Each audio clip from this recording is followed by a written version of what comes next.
Hey people, Hugo here. In this video, I'm going to show you how we can use Orchestra to SSH into a machine. And I guess as data engineers, the reason you might want to do this is because it's just helpful, right?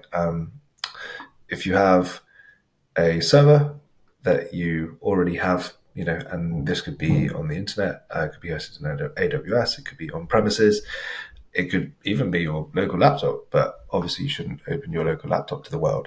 That's just compute that you have. And, it might be helpful to run processes on there, particularly if like that server has access to, data within a network that other machines don't. And yeah, I guess in this example, we'll use Windows. So getting right into it, you'll basically need to ensure that you have all of the relevant OpenSSH components that are already installed on that computer. These are typically the SSH server and the SSH client.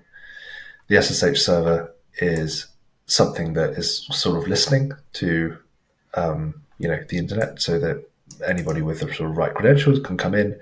The SSH client is how you set up the permissioning. You can find a little bit more in the sort of Microsoft docs here, just to sort of show you what that would look like. If you run this command in PowerShell,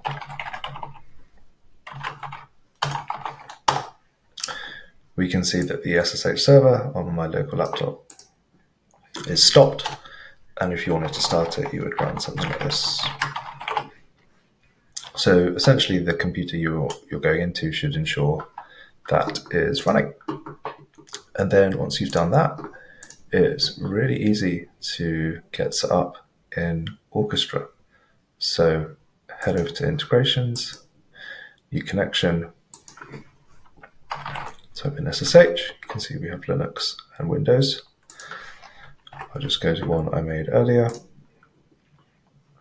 And all you need to do is add in the host, which is the IP address, the port, which by default will be 22, the authentication type, we support password as well, but generally you should all normally try to do key pair, and then update the credentials. It's not happy because it broke before, and then you'll be in.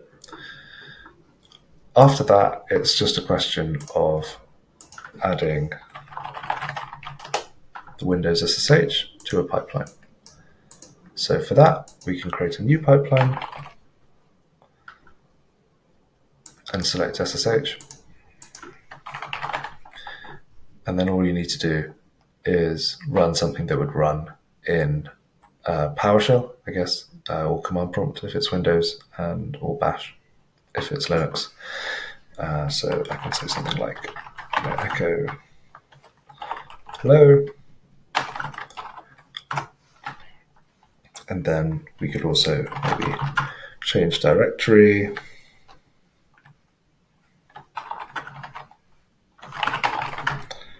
And then we might want to run some script. And that's pretty much it. If I head over to one that I made earlier, here we've got a Linux command. And here, all we're doing is saying command sleep and hello world. What's really cool is that if you have a logger set up in a Python file, we'll be able to surface those logs. And again, here, it's just printing a hello world. But if you had something more complicated running on your on-premises machine, like some data loading in a Python script, and you wanted to sort of put error handling in there and log that out, you'd be able to see all of this from Orchestra. So pretty powerful integration, allows you to sort of make the most of all the compute you've got wherever it sits. And obviously, if there are things where you need to SSH in from your orchestration tool, you can do that here. So I'll leave some links in the comments, but yeah, that's all for now.